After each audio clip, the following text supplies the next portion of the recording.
আজ ভিডিওর শুরুতেই সকলকে জানাই গুড মর্নিং। কেমন আছেন সবাই? আশা করি সকলে খুব ভালো আছেন, সুস্থ আছেন। বন্ধন ব্লগসের আবারও একটি নতুন ভিডিওতে আপনাদের সকলকে স্বাগত। তো সকালবেলায় উঠে বাবু স্কুল চলে গেছে, আর আপনাদের দাদাও গেছে কাজে। সবাই নিজের নিজের কাজে ব্যস্ত। তো আমিও স্নান টান সেরে পুজোটা করে নিয়েছি। তো এই যে, আর জন্মাষ্টমীর আগে তো গোপালের এই ড্রেসটা এনেছিলাম, তো আপনাদের সাথে শেয়ার করা হয়নি। অবশ্যই জানাবেন যে গোপালকে কেমন লাগছে। আর বাড়িতে তো ছিলাম, জন্মাষ্টমীতে তো এখানে ছিলাম না, সেই জন্য আরও শেয়ার করা হয়নি আপনাদের সাথে। তো কেমন হয়েছে অবশ্যই জানাবেন। তো পুজো কমপ্লিট। আর দাঁড়ান, এই যে ফুলের পাপড়িগুলো ঝরে গেছে। এখন কটা বাজে দাঁড়ান বলি, লাইটটা আগে জ্বালি। তো এই যে এখন জলের বোতল সব খালি, এগুলো ভরবো। তো এখন টাইম নেই, এখন ঝটপট আগে রান্নাটা করে নেবো, তারপর টুকটাক কাজগুলো করব। তো এখন বাজে 11:20 মতন। আর জলখাবার খেয়ে নিয়েছি, স্নান করে আগে জলখাবারটা খেলাম, তারপর একটু বসেছিলাম। তো এদিকে ভাতটা বসিয়ে দিয়েছি, আর ফ্রিজ থেকে কিছু সবজি বার করে নেবো। আজকে একটা সয়াবিন দিয়ে পাঁচমিশালি ঝোল করব, আর কচুর ভর্তা বানাবো। আর সেই সঙ্গে দেখি আরেকটা কিছু করব, পাঁপড় টাপড় ভাজবো। তো ফ্রিজে আজকে সেরকম কিছু সবজি নেই, ভেন্ডি উচ্ছে কোনোটাই আজকে খাবো না, বাপরে বাপ। আর অনেকটা দুধ আছে, থাক দুধটা, এটা বিকেলে জাল দেব, দেখছি। দাঁড়ান, এই যে বেগুন, কাঁচকলা, পেঁপে এসব দিয়ে একটা ঝোল বানাবো। সবজির ট্রেটা পাওয়া যাচ্ছে না, এত অসুবিধা। দুটো টমেটো বার করি, আর এই পটল ঝিঙেগুলো আজকে দিয়ে দেবো। তো এগুলো সব দিয়ে একটা ঝোল বানাবো।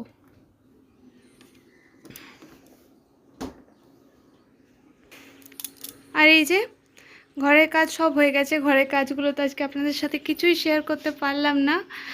আর আমার গাছটাতে কিন্তু বেদানা হয়েই যাচ্ছে, কি সুন্দর ছোট ছোট বেদানা, তাই না?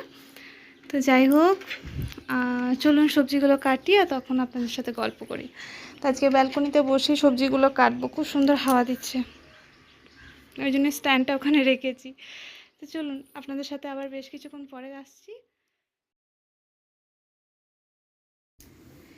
এই যে নারকেল কোরানোটা দেখছেন, এটা আজ প্রায় 2-3 দিনের হলো, কিন্তু দেখে কতটা ফ্রেশ লাগছে, তাই না? তো মোচা রান্না করবার জন্য না 2-3 দিন আগে আমি একটা বেশ বড় সাইজের নারকেল কুড়িয়েছিলাম। তো অতটা তো মোচাতে লাগে না, তো কিছুটা রেখে দিয়েছিলাম স্টিলের টিফিন বক্সে করে, ফ্রিজের মধ্যে রেখেছিলাম। তো সেটাই আজকে একটু চিনি দিয়ে আর এলাচ দিয়ে নেড়ে রেখে দিচ্ছি। এটা রাত্রের দিকে রুটিতে খেতেও কিন্তু বেশ ভালো লাগে, আবার শুধু মুখে একটু খেয়ে বেশ অনেকটা কিন্তু জলও খাওয়া যায়। তো সেই নারকেলটাই একটু রেখে দিলাম করে, ঠান্ডা হতে দিলাম। আর এখানে নিয়েছি বেশ কিছুটা কচুর ভর্তা বানাবো।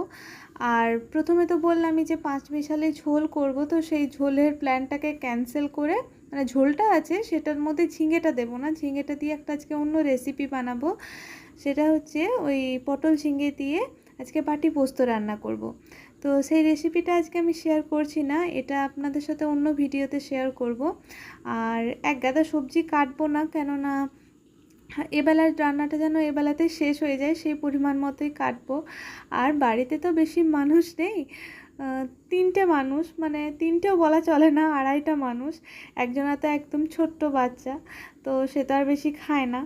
তো খাবার খাওয়া বলতে আপনাদের দাদা আর আমি, আর সে তো অল্প অল্প খায়।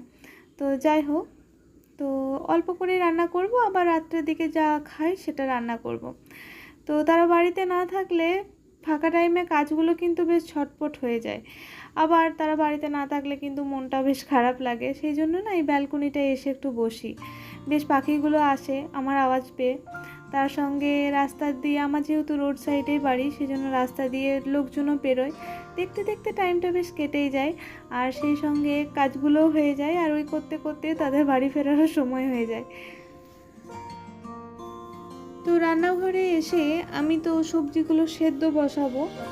তো প্রেসারে 2-3টে সিটি দিয়ে তারপর আমি রান্নাটা করে নেবো। তো সোয়াবিনটা আগের থেকেই আমি জলে ভিজিয়ে রেখেছিলাম। যখনই আমি সোয়াবিন রান্না করি এরকমভাবে 10-15 মিনিট আগে ভিজিয়ে রেখে দিই, তারপর জলটা হাতে নিংড়ে তারপর সেটাকে সেদ্ধ করি। এতে করে কি হয়, সোয়াবিনটা না খুব সফট হয়। আর তো এটাকে সেদ্ধ হতে বসিয়ে দিলাম। আর এই সময়ে কচুগুলো ধুয়ে আমি ভালোভাবে জল ঝরতে দেবো, তারপর এটাকে আমি সেদ্ধ করে নেব।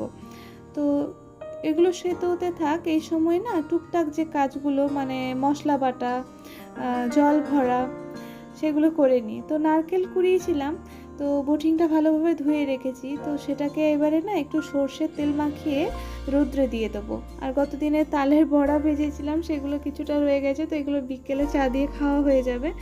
তো যাই হোক, জলের বোতলগুলো সব খালি, তো সেগুলো ভরতে হবে। তো বটিংটা আমি এই সময় না একটু রোদ্রে দিয়ে দিই না, আজকে ভালো রোদটা উঠেছে। আর এইভাবে করে রেখে দিলে না, একটু সর্ষের তেল মাখিয়ে যদি নারকেল কুড়নি বলুন বা যে কোনো লোহার জিনিস বলুন, ধোয়ার পর ভালোভাবে শুকনো করে একটু সর্ষের তেল মাখিয়ে রোদে যদি রেখে দেন, তাহলে কিন্তু এটাতে সহজে মরছে পড়ে না। তো আপনারা চাইলে কিন্তু এই টিপসটা ফলো করতেই পারেন। আমার এই ব্যালকনিটাতে না গ্রীষ্মকালে বেশ ভালো রোদ আসে, কিন্তু যেই শীতকাল হয় মানে যেই একটু ঠান্ডা ঠান্ডা পড়তে শুরু হয় না, রোদটা তারপর থেকে কোন দিকে পালিয়ে যায়। একটু রোদের জন্য না সেই আবার ছাদে যাওয়ার জন্য ছটফট করতে হয়, মানে সকালবেলার থেকে উঠে ঠান্ডায় কাঁপতে কাঁপতে কাজ করো, তারপর সেই একটু রোদের জন্য আবার ছাদে গিয়ে দৌড়াদৌড়ি করো, কিন্তু কিছু করার নেই। আর গ্রীষ্মকালটাতে রোদের প্রয়োজন নেই। এখন দেখুন কি রোদ, মানে থাকা যাচ্ছে না, এত রোদের আঁচ, একদম ঘরটা মানে পুরো লাইটে ভরে গেছে, এত রোদ। তো যাই হোক, আপনাদের সাথে গল্প করতে করতে আমার টুকটাক কাজগুলো, রান্নার কাজগুলো হয়ে গেছে। এদিকে পোস্তটা দুভাবে বেটে নিলাম, বাবু তো ঝাল খাবে না, আজকে বাটি পোস্তটা বেশ ঝাল ঝাল করে রান্না করব, সেই জন্য তার জন্য একটু তুলে রেখে দিলাম। আর আমাদেরটায় বেশ কয়েকটা লঙ্কা বেটে দিয়ে দিয়েছি। আপনাদের দাদা না 2-3 দিন আগে কয়েকটা ভুট্টা এনেছিল, তো সে ভুট্টাগুলো আর খাওয়াই হচ্ছে না। তো সেগুলোকে ভাবলাম আজকে তো বেশ ফাঁকা আছে, তো এই টাইমে সেদ্ধ করে রেখে দিই। তো ভুট্টাগুলো আমি ছাড়িয়ে নিয়েছি আর সেদ্ধ হতেও বসিয়ে দিয়েছি। তো এই খোসা টোসাগুলো এক জায়গায় জড়ো করে রেখে দিই, পরে যখন কালকে ময়লা ফেলার বালতি আসবে তখন সেগুলো ফেলে দেবো। দেখো আমি কত ভালো ড্রয়িং করি। বাহ, কি সুন্দর ড্রয়িং হয়েছে। আর এদিকে একটা দেখি, বাহ ভালো হয়েছে তো। চলো এবার জন্মাষ্টমীর প্রজেক্ট আছে না, নিচে দেখো, প্রজেক্টটা ব্যাক করো। চলো প্রজেক্টটা একটু করে নি দুজনে মিলে। চলো চলো চলো চলো। আছে তো তার বাবাও বলছে হেল্প করতে, সেও বলছে হেল্প করতে। কি করব, তোমার কি করব বলো? দাঁড়ান হয়ে গেছে মাস্টার?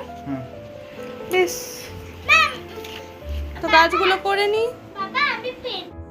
ভিডিওর এই অংশটুকু যেটা আপনারা দেখলেন, সেটা জন্মাষ্টমীর সময়ই আমি রেকর্ড করেছিলাম। তো বাবানের এই প্রজেক্টটা তো আপনাদের সাথে শেয়ার করিনি, সেই জন্য আজকে দেখালাম। তো অবশ্যই জানাবেন যে তার প্রজেক্টটা কেমন হয়েছে। আর আজকের ভিডিও এখানেই শেষ করছি। ভিডিওটি ভালো লাগলে লাইক করতে ভুলবেন না, কমেন্ট করতে ভুলবেন না। চ্যানেলে যদি নতুন হয়ে থাকেন তো অবশ্যই চ্যানেলটি সাবস্ক্রাইব করে পাশে বেল বাটনটি প্রেস করে দেবেন। আর আপনাদের সঙ্গে দেখা হচ্ছে আবার নেক্সট ভিডিওতে। ততক্ষণ সকলে ভালো থাকুন, সুস্থ থাকুন। ধন্যবাদ।